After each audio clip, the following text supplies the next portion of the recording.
Hi, I'm Jason Peacock, and I'm here to talk about the latest offering from Portal Games, Havoc, a territory control conflict game with miniatures. When I found out Portal was releasing a game like this, I pre-ordered day one. I love conflict area control games. Blood Rage is my favorite. Let me give you a quick overview of how the game plays, and then I'll tell you what I think about it. To start off with, if you're playing 2 players, this side of the board is used.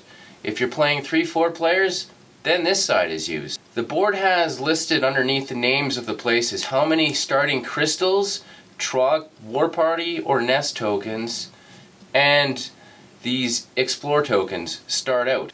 The action marker is placed here. 4 of the 6 events are shuffled up and placed on the score track over here. Once that's done, the players each grab one of the 4 available factions. However, the Trogs, the natives of the land, are only controlled by a human player during a 4-player game. They're still used in 2-3-player games, but they act as a neutral combatant. Once each player picks a faction, they get that faction starting buildings, their territory control markers, the various tokens the buildings used, 1 to 3 skills, which is like a free action, depending on how many the players decide to play with, and the scoring enable token.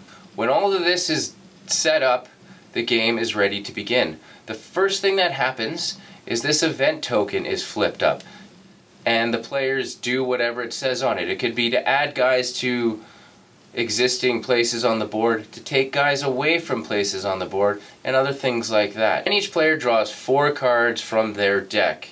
Each player has a deck of 8 cards they start with, and they can acquire these terrain tactics to add to their deck. It's the little bit of deck building that they have in this game. Now that that's done, the players are ready to begin their 3 actions for the round. There's 5 actions available. That is moving, building and activating buildings, recruiting, which is bringing guys from the reserve into your home base, drawing 2 tactic cards and keeping 1. This can be from the terrain tactic decks, which will then be permanently added to your deck, or your own deck.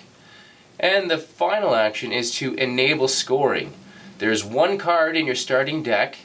That is an action, and it lets you put your scoring token up here. I'll explain that in a second. So the players do exactly one of these things, and how that's done is each of the card has a little symbol in the top left corner.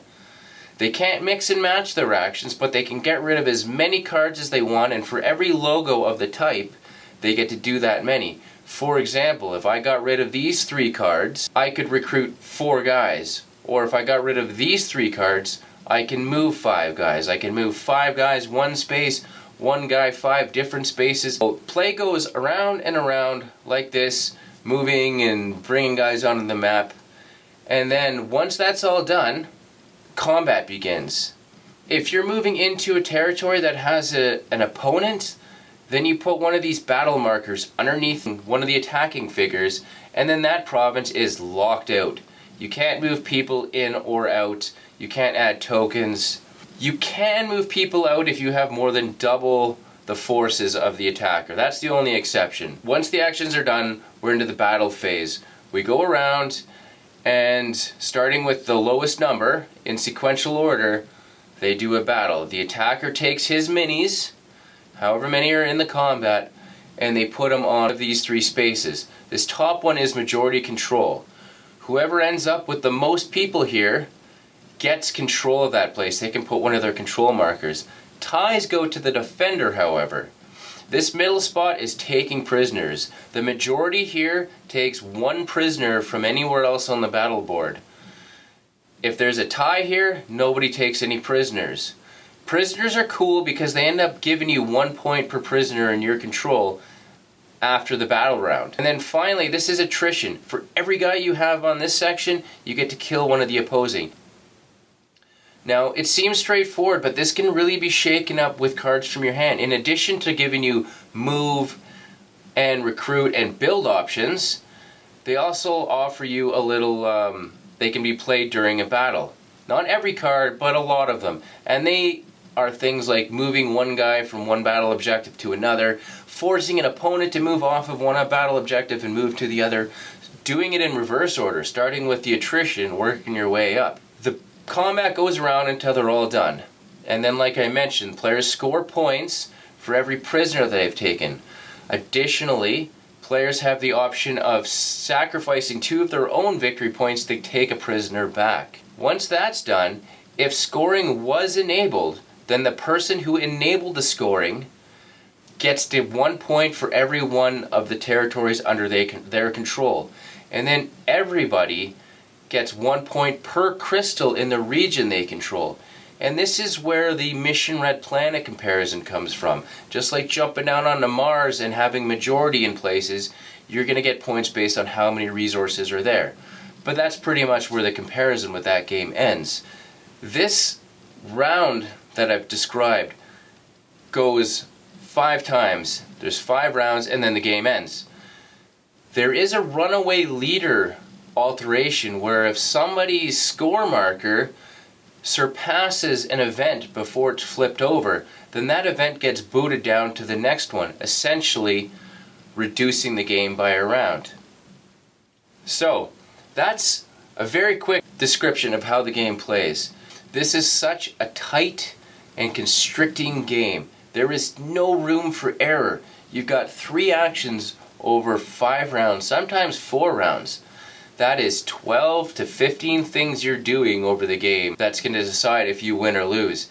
Now, there are things like these exploration tokens that can supersede some actions. They can let you draw cards. They can let you put guys right onto the map and stuff like that. So there are a few things that'll let you go beyond the constriction of those 3 actions.